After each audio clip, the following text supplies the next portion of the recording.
नमस्कार दोस्तों, कैसे हैं आप सभी लोग। उम्मीद करती हूँ कि आप सभी लोग अच्छे हैं, स्वस्थ हैं और अपने अपने घरों में अपने अपने कामों में बहुत ज़्यादा व्यस्त हैं। तो दोस्तों, जैसे कि सुबह सुबह हैं हम लोगों के काम स्टार्ट हो जाते हैं, तो वैसे ही सुबह की शुरुआत आज हुई है रसोई की सफाई के साथ में। और रसोई काफ़ी ज़्यादा गंदी हो चुकी है क्योंकि यहाँ पर लगातार बारिश हो रही थी। आप लोग को मैं बताती जा रही थी कि बारिश हो रही है, जिसकी वजह से यहाँ लिपाई पुताई भी नहीं हुई है। और दीवार के किनारे जो चूने की हम लोग ढेक डालते हैं, बॉर्डर बनाते हैं, वो एकदम ख़राब हो चुकी है। तो आज तो सबसे पहले करूँगी रसोई की लिपाई पुताई, उसके बाद ही कोई काम होगा क्योंकि रसोई काफ़ी ज़्यादा गंदी हो। मेरा बिल्कुल भी मन नहीं हो रहा है कि मैं यहाँ पर और कुछ काम करूँ। वैसे तो खाना मैं बाहर चूल्हे पर ही बनाती हूँ, कुछ कुछ चीज़ें ही गैस पे बनती हैं, पर काफ़ी ज़्यादा गंदगी है यहाँ पर। तो चलिए लग जाते हैं यहाँ की सफाई में। और यहाँ चूल्हे के पास में राख जो है, कभी कभी पूजा के लिए कंडा लगा देते थे, तो वो वाली राख है ये, तो इसको भी उठा के रख देंगे। और अंदर से चूल्हा जो है, इसकी मिट्टी निकलती जा रही है। और हमारे यहाँ की मिट्टी इसी तरह की है, जहाँ जलती है और निकलती ही जाती है। अगर आप इसकी लिपाई करेंगे ना, तो और जो लिपाई वाला पोता होता है उसके साथ और भी मिट्टी यहाँ की निकलने लगती है। तो हम लोग यहाँ की लिपाई कम ही करते हैं, खासकर नीचे तरफ की। जब चिकना रहता है तभी हम लोग लिपाई करते हैं। और अच्छी तरह से सफाई कर दी है रसोई की और लगा लेते हैं चूने की ढेक, यानी यहाँ बना लेते हैं चूने की बॉर्डर। और हमारे यहाँ, हमारे मतलब पूरे एमपी में बगैर चूने की बॉर्डर बनाए, उसकी छुई मिट्टी की बॉर्डर बनाए पुताई नहीं होती। खासकर कच्चे घरों में, पक्के घरों में तो पुताई की ज़रूरत ही नहीं पड़ती। साल में एक ही बार लिपाई पुताई होती है।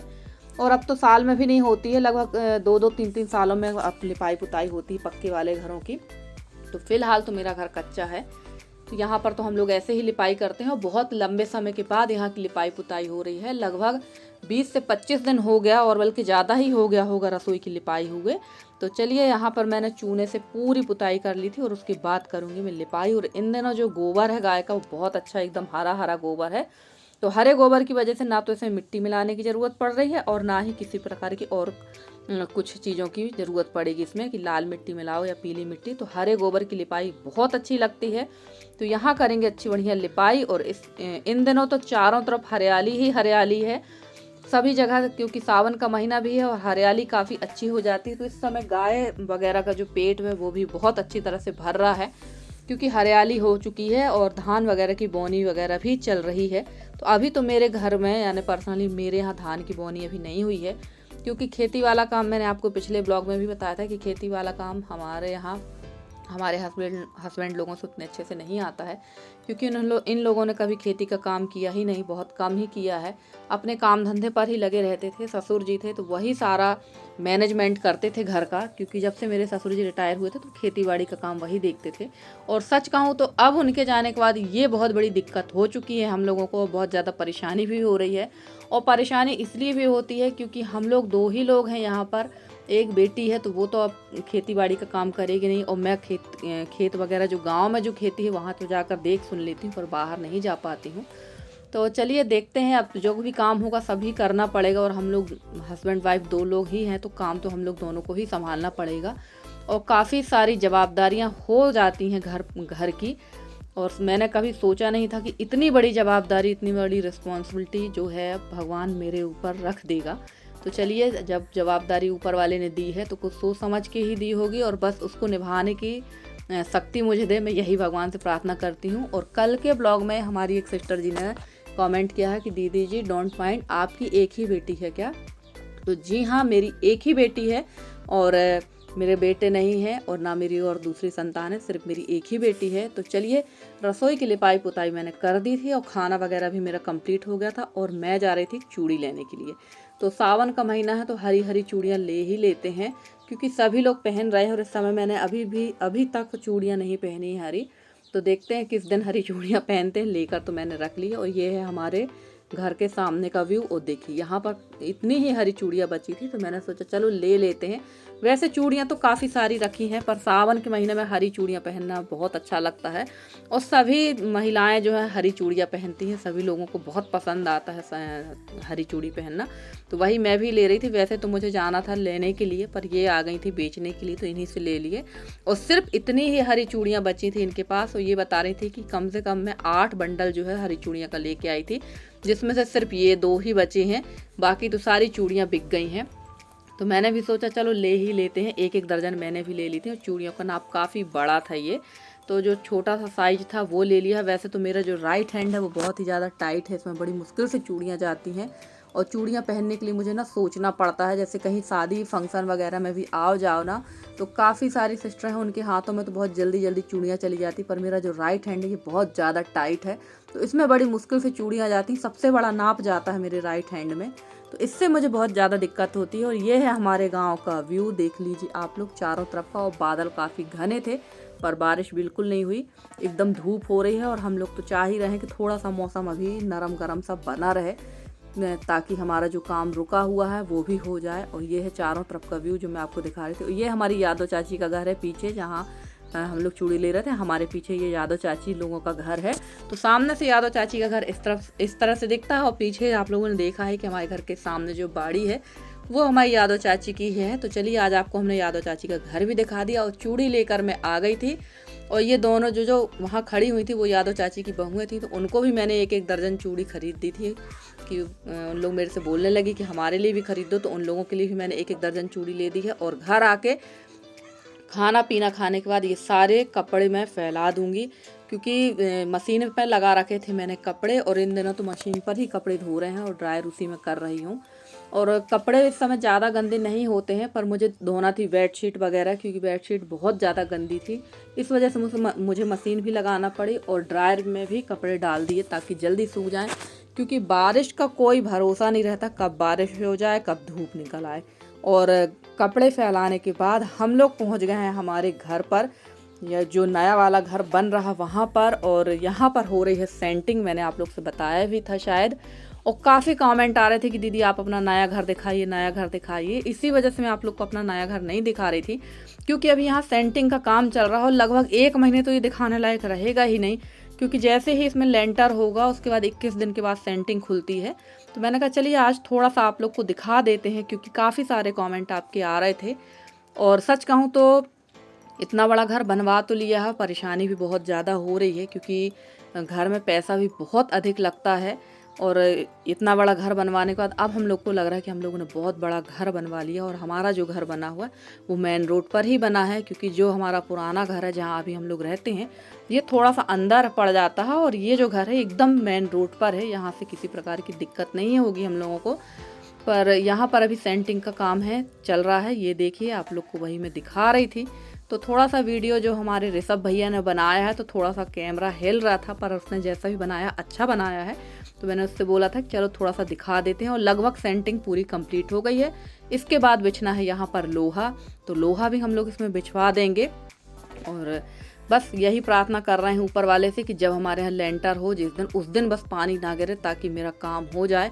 और अगर 24 घंटे पानी नहीं गिरेगा उसके बाद अगर बारिश हो भी जाएगी तो कोई दिक्कत नहीं है। और ये है चारों तरफ का व्यू, मेरे नए वाले घर के चारों तरफ का व्यू है, ये देखिए। और काफ़ी बड़ा घर है। तो मैंने पिछले ब्लॉग में बहुत पहले मैंने इन्हीं दिनों के ब्लॉग में मैंने दिखाया था कि घर मेरा काफ़ी बड़ा है। और अब जब ये कंप्लीट हो जाएगा इसके बाद ही अब आप लोगों को दिखाएंगे, ताकि आप लोगों को भी समझ में आ जाए कि घर किस तरह से बन रहा है और कैसा है, क्योंकि सेंटिंग लगी हुई है और अधूरे घर में समझ में नहीं आता है कि किस तरह का है। तो चलिए घर हम लोगों ने देख लिया, अब चलते हैं घर की तरफ। घर में भी काफ़ी सारे काम पेंडिंग है, वो करते हैं। वहाँ से आने के बाद ये देखिए ये बैठी हैं हमारी दादी, क्योंकि कल मुझे एक कमेंट भी आया था कि दादी कहाँ पर है, दादी बहुत दिन से नहीं दिख रही हैं। हमारी मुक्ति दीदी ने कमेंट किया है कि दादी नहीं दिख रही हैं। तो दादी गई हुई थी अपनी पोती के यहाँ, पोती की बेटी की शादी थी, वहाँ गई थी। वहाँ से दादी काफ़ी दिनों में आई हैं और लगातार वीडियो में आ भी नहीं पा रही थी। तो मैंने कहा चलो दादी आ गई, थोड़ा सा वीडियो बना लेते हैं। और वैसे दादी मेरे पास रोज़ सुबह आएंगी या फिर शाम को आती ही हैं। और सारे कपड़े जो मैं धो कर गई थी ये सारे कपड़े सूख चुके हैं, तो घड़ी लगा के रख देते हैं। और इनमें सबसे ज़्यादा डेली यूज वाले जो कपड़े हैं ना वो यशी के हैं। यशी मतलब मेरी बेटी के हैं। ढेर सारे कपड़े रखे हुए हैं और काफ़ी सारे कपड़े जो थे जो सीलन वाले थे वो भी मैंने धूप में डाल रखे थे।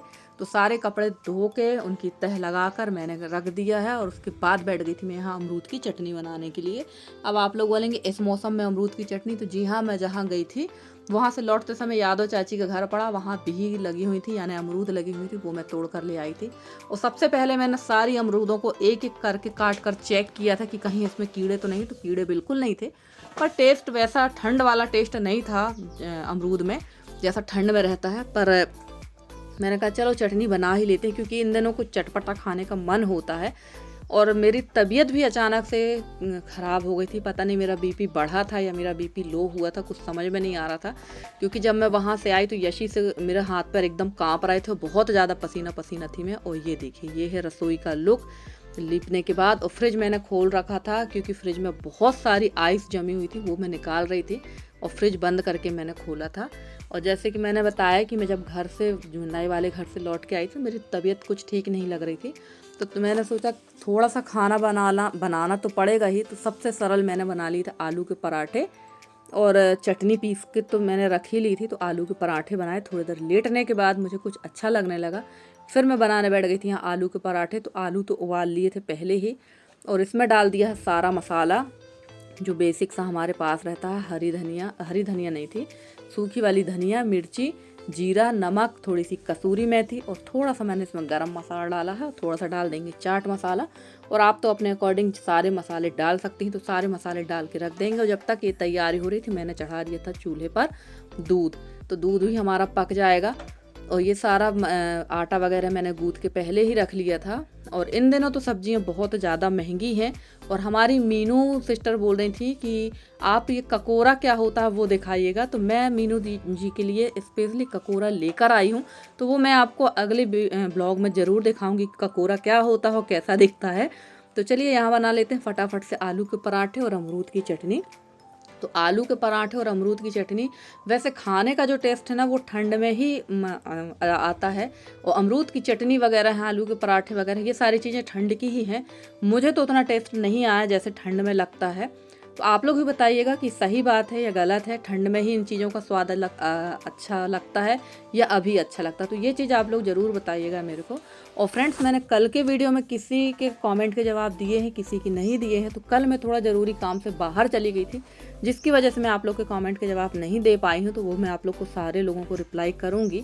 और जिनके कमेंट बड़े होते हैं मैं उनको बड़े इत्मीनान से पढ़कर ही मैं उनके कमेंट के जवाब देती हूँ। तो आप लोग ये मत सोचा करिए कि हमारे कमेंट के जवाब नहीं दिए, सबके दे दिए। तो मैं बड़े कमेंट को बहुत इत्मीनान से पढ़ती हूँ और फिर मैं उनका रिप्लाई देती हूँ।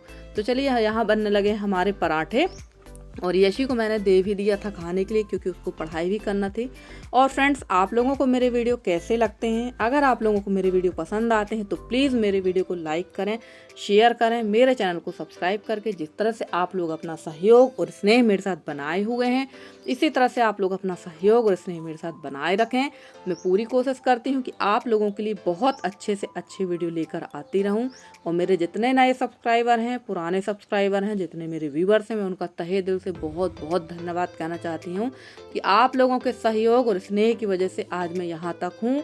और मैं सभी से यही प्रार्थना करती हूँ, यही रिक्वेस्ट करती हूँ कि आप लोग इसी तरह से अपना सहयोग और स्नेह बनाए रखें, ताकि मैं भी थोड़ा आगे बढ़ सकूँ। और हाउसवाइफ के अलावा ये काम भी जो मैं यूट्यूब में आना चाहती थी और करना चाहती थी, उसमें भी मुझे सफलता मिले। तो चलिए फ्रेंड्स, बन गए हमारे आलू के पराठे। और यशी ने खा लिए था और हस्बैंड आए थे काफ़ी लेट, और मुझे लगी थी बहुत तेज़ी की भूख, तो मैं तो बैठ गई थी खाने के लिए। तो चलिए मिलते हैं अगले वीडियो में, तब तक के लिए बाय बाय।